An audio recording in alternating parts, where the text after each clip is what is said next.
Ease of doing crime चल रहा है, ईज ऑफ डूइंग करप्शन चल रहा है कि विधानसभा से लेकर के जितनी भी नौकरी निकली है, एक सबसे बड़ा चीटर पकड़ा गया। कंट्रोल किसको कर रहे हैं? न्यूज को। कंट्रोल करप्शन को नहीं कर रहे हैं। कंट्रोल किसको कर रहे हैं? कि जो इस जालसाजी में शामिल था उसकी तस्वीर न छप जाए भारतीय जनता पार्टी के नेताओं के साथ, उसको कंट्रोल कर रहे हैं, जिनसे 101 करोड़ 10 लाख लोगों को रोजगार मिलेगा। ये नौकरी नहीं है, ये रोजगार है। ये रोजगार की गारंटी भी नहीं है। समाजवादी पार्टी के राष्ट्रीय अध्यक्ष अखिलेश यादव ने यूपी सरकार की तरफ से वित्तीय वर्ष 2024-25 के लिए पेश किए गए बजट पर करारा जवाब दिया।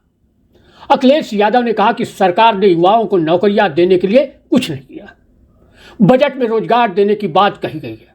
कहा गया कि प्रदेश में 40 करोड़ का निवेश आएगा और इससे 1 करोड़ से ज्यादा रोजगार पैदा होगा। सरकार ने नहीं बताया कि अब तक कितना निवेश आया।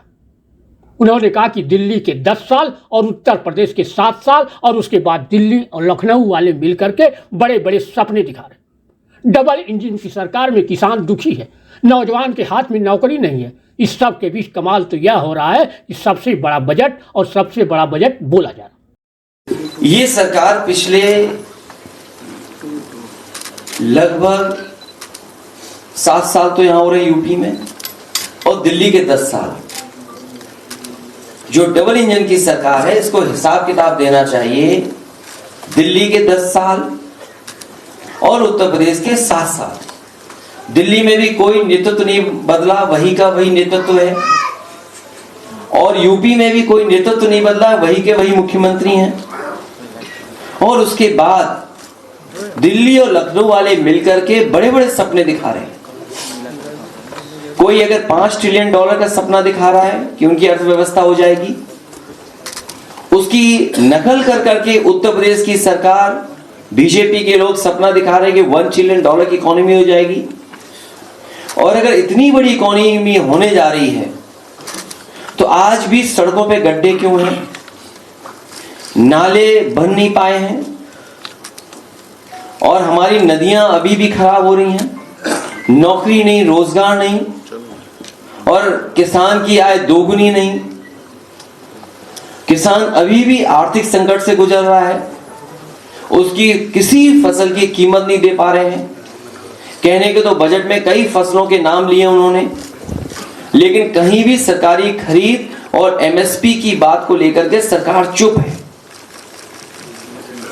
तो जिस सरकार में और जिस डबल इंजन की सरकार में किसान दुखी हो और नौजवान के हाथ में नौकरी ना हो, और कमाल तो तब है जब सबसे बड़ा बजट बोल रहे हो, 7 लाख करोड़ या 8 लाख करोड़ तक बजट पहुंचने जा रहा है, और इस समय नौकरी रोजगार नहीं है हाथ में। बच्चों को लाइन में लगना पड़ रहा है, और एक भी जगह नौकरी की बात नहीं है। लगातार रोजगार की बात सरकार कर रही है। तो क्या इजराइल में जो बच्चे जाएंगे, क्या वो सम्मान का रोजगार होगा? अपने परिवार, घर परिवार के लोगों को छोड़ करके मजबूरी में जा रहे हैं। जब उन्हें कोई नौकरी और रोजगार यहां नहीं मिला है, तो अपनी मजबूरी में जा रहे हैं वो लोग। ये सरकार मजबूरी का लाभ उठा रही है। अखिलेश यादव ने कहा कि सरकार आंकड़ों को भी छिपा रही है। सबसे ज्यादा जो पीड़ित, दुखी या जिसके साथ अन्याय हो रहा है, भेदभाव हो रहा है, वही 90% पीडीए के लोग हैं, जिनकी थानों में रिपोर्ट दर्ज नहीं हो रही है और ना ही कोई सुनवाई हो रही है। कि सरकार उसको भी छिपा रही है, आंकड़ों को भी। मैं बड़ी जिम्मेदारी के साथ कह रहा हूं कि सबसे ज्यादा जो पीड़ित, दुखी या जिसके साथ अन्याय हो रहा है, भेदभाव हो रहा है, वही 90% पीडीए लोग हैं, जिनकी थानों में रिपोर्ट नहीं है, जिनकी कोई सुनवाई नहीं है। एक थाने से दूसरे अधिकारी, तीसरे अधिकारी और टॉप के अधिकारियों तक मिलने जाते हैं। और इस आंकड़े को अगर आप और साबित करना चाहें तो कोर्ट से एफआईआर मजबूर है लिखवाने के लिए। जब से बीजेपी की सरकार आई है, थानों में और जहां पर एफआईआर या सुनवाई होनी चाहिए नहीं हो रही है, मजबूरी में लोगों को थाने का, कोर्ट का सहारा लेकर के एफआईआर लिखवानी पड़ रही है। उन्होंने कहा कि प्रदेश में ईज ऑफ डूइंग करप्शन बढ़ा है। ईज ऑफ डूइंग क्राइम हुआ है और ईज ऑफ डूइंग चीटिंग बढ़ी है। करप्शन का तो ऐसा उदाहरण दिया उन्होंने कि विधानसभा से लेकर अब तक जितनी भी नौकरियां निकली, एक सबसे बड़ा चीटर पकड़ा गया। ये सरकार कंट्रोल न्यूज कर रही है, कंट्रोल करप्शन को नहीं किया जा रहा। ये हर बार एम्प्लॉयमेंट रेट की बात कहते हैं, ईज ऑफ डूइंग बिजनेस की बात करते हैं। इस उत्तर प्रदेश में ईज ऑफ डूइंग बिजनेस नहीं हो रहा है, ईज ऑफ डूइंग क्राइम चल रहा है, ईज ऑफ डूइंग करप्शन चल रहा है, ईज ऑफ डूइंग चीटिंग चल रही है।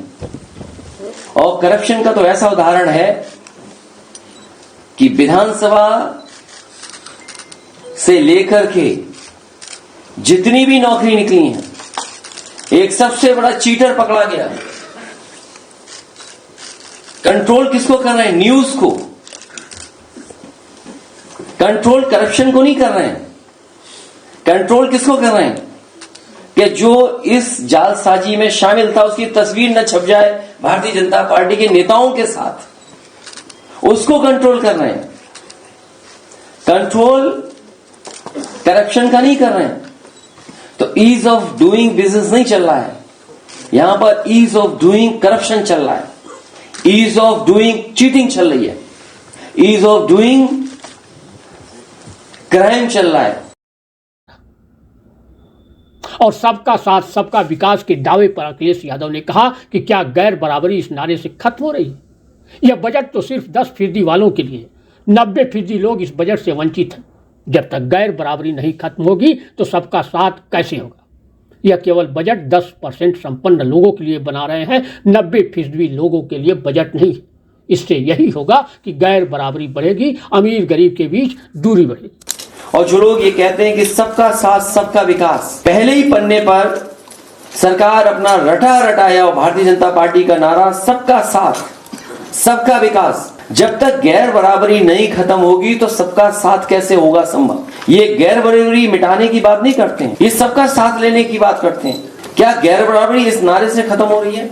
चाहे वो आर्थिक गैर बराबरी हो, चाहे सामाजिक गैर बराबरी हो, तो सबका साथ सबके विकास के नारे में ये केवल बजट 10% संपन्न लोगों के लिए बना रहे हैं। 90% बजट 90% लोगों के लिए बजट नहीं है। ये 90% बजट का पैसा 10% लोगों पर और बजट का 10% 90% लोगों के लिए। ये सरकार पहले दिन से कर रही है और इसका परिणाम यही होगा कि गैर बराबरी बढ़ेगी, खाई बढ़ेगी, अमीरी गरीबी के बीच में दूरी बढ़ेगी। और जो सरकार कह रही थी कि 40 लाख करोड़ का इन्वेस्टमेंट आया, निवेश आया है, पहले पन्ने पे लिख रहे हैं इन्वेस्टमेंट समिट के माध्यम से 40 लाख करोड़ रुपए से अधिक के निवेश प्रस्ताव प्राप्त हुए हैं, जिनसे 101 करोड़ 10 लाख लोगों को रोजगार मिलेगा। ये नौकरी नहीं है, ये रोजगार है। ये रोजगार की गारंटी भी नहीं है क्योंकि निवेश नहीं आया है, और अगर निवेश आया होता तो दिखता कहीं ना कहीं।